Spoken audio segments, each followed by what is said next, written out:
கடலூர் ஆல்பேட்டை சோதனை சாவடி அருகில் தனியார் பேருந்தை ஆட்டோ முந்தி சென்றபோது ஓட்டுநரின் கட்டுப்பாட்டை இழந்த பேருந்து நிலை தடுமாறி புற காவல் நிலைய சோதனை சாவடியில் மோதி விபத்து ஏற்பட்டது.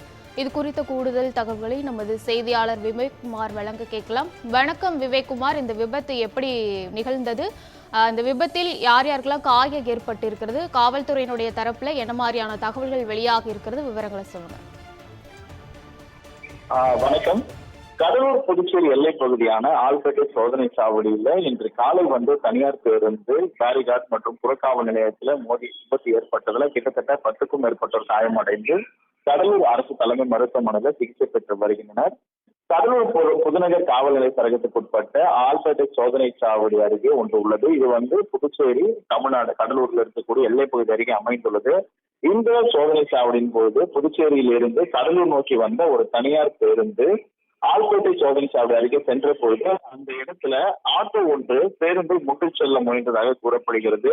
இந்த நிகழ்வின் பொழுது பேருந்து ஓட்டுநர் கட்டுப்பாட்டை இழந்த அந்த பேருந்து புறக்காவல் நிலைய சோதனை சாவடியில் அமைக்கப்பட்டிருந்த பேரிகார்டுல மிக வேகமாக மோதியது. அது மட்டுமின்றி அந்த பேரிகார்டில் மோதி தொடர்ந்து புறக்காவல் நிலைய கட்டிடத்திலும் மோதி விபத்து ஏற்பட்டது.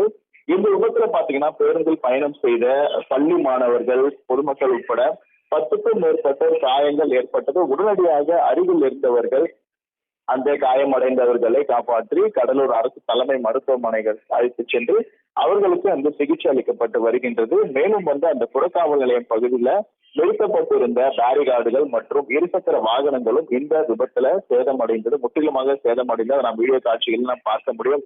அதிர்ஷ்டவசமாக அந்த இடத்துல பாதுகாப்பு பணியில போலீசார் அதிகமாக இல்லாததன் காரணமா அந்த பெரும் விபத்து தவிர்க்கப்பட்டுள்ளது என்றே கூற முடியும். ஏனென்றால் புதுச்சேரியிலிருந்து வரக்கூடிய மதுபானங்கள் மற்றும் முறைகேடாக செல்பவர்களை தடுத்து நிறுத்தி அங்கு சோதனை செய்யப்படும் போது போலீசார் அங்கு அதிக அளவு 10க்கும் மேற்பட்ட போலீசார் அங்கு தொடர்ந்து பணியில் ஈடுபடுவது என்றால் புதுச்சேரியில் மதுபானங்கள் கடத்தப்படுவது போன்றவற்றை குற்றங்களை தடுக்க அங்கு போலீசார் பாதுகாப்பு பணியில் ஈடுபடுவது வழக்கம். இந்த நிலையில் அதிக அளவில் அந்த போலீசார் இல்லாததனால இந்த பெரும் விபத்து தவிர்க்கப்பட்டது என்றே சொல்ல முடியும்.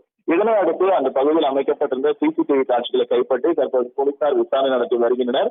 மேலும் இந்த விபத்து குறித்தும் கடலூர் புதுநகர் போலீசார் விசாரணை மேற்கொண்டு வருகின்றனர். விவரங்களுக்கு நன்றி விவேக்குமார்.